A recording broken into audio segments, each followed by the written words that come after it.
Ito tanong po ng isang user natin dito sa TikTok. Doc, tanong ko lang po, may mga alaga po ako, 10 cats, puspin po.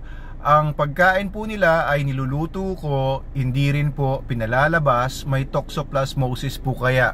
Okay, kapag ang mga pusa po ay hindi naman nakakain ng mga daga, hindi pinapakain ng mga raw meats, especially mga baboy or mga kambing or mga tupa, pati hindi rin po nakakalabas kagaya ng 10 puspin ni sir or ma'am user, ay maliit po yung chance magkaroon ng toxoplasmosis yan, unless siguro may mga toxoplasmosis na sila before, kung in-adapt ninyo from the streets or from other places, hindi nyo alam na carrier na sila ng toxoplasmosis.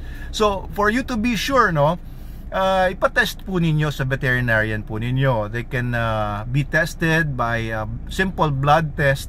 Ay meron po yung mga test kits po kasi na ginagamit, at titignan po kung may antibodies yung mga pusa ninyo against toxoplasmosis o Toxoplasma gondii. Ibig sabihin, kung may mga antibodies yan, ay na-infect po yung pusa ninyo. Pwede siyang present infection or dormant infection. Kaya kung nag-positive po yung pusa ninyo, or you can have at least one cat tested, no? Kasi maaari pong naghawa-hawa na yan. Kung mag-positive ang isa, malamang po yung 10 ay mag-positive na rin. Especially if they share communal litter box, or kung meron silang pinupuntahan na doon sila nagpupupo, ay hawa-hawa na po yan. So kung nag-negative naman po ang isang pusang pinatest ninyo, it's possible na walang toxoplasmosis yung inyong population ng mga pusa sa loob ng bahay ninyo. Be careful na lang kung mag-add kayo ng iba pang mga pusa from outside. Okay, so kung nag-positive po yung pusa ninyo, you might want to get tested then for toxoplasmosis, para at least alam ninyo, no? Kasi mahirap na yung bigla tayong mabubulaga, or biglang at least alam niyo kung anong gagawin niyo na with the information. Okay, so kung nasa loob naman ng bahay, hindi naman nakakawala yung pusa ninyo, hindi naman makakuha ng toxoplasma yun sa iba, at hindi naman kumakain ng raw meats yung mga pusa ninyo or mga daga, ay napakaliit po ng chance naman na toxoplasmosis yan. Pero sa buong mundo, ang general population ng mga pusa in general, nasa mga 40% ang may toxoplasma, ang positive for toxoplasma, and these are shedders sa kanilang mga poops ng toxoplasma eggs.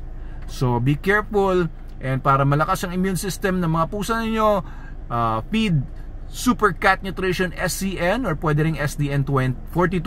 Ayan, pwede nyo pakain para malakas po yung immune system nila kung may mga infections man sila.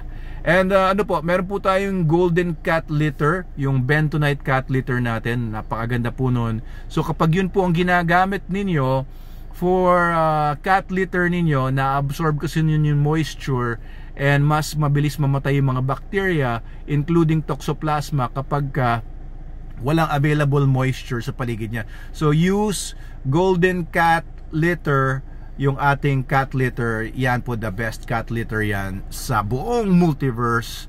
And also, if you're handling your cat's poops or yung mismo mga cats niyo, it's best to always be hygienic. Use antibacterial soaps to wash your hands immediately after. The best syempre is Super Doc soap. Available yan lahat, yung mga sinasabi ko mga products sa TikTok shop natin, Lazada, Shopee, and sa mga dealers natin and distributors nationwide. Mga pet clinics din, may mga veterinary clinics din na nag-carry niyan.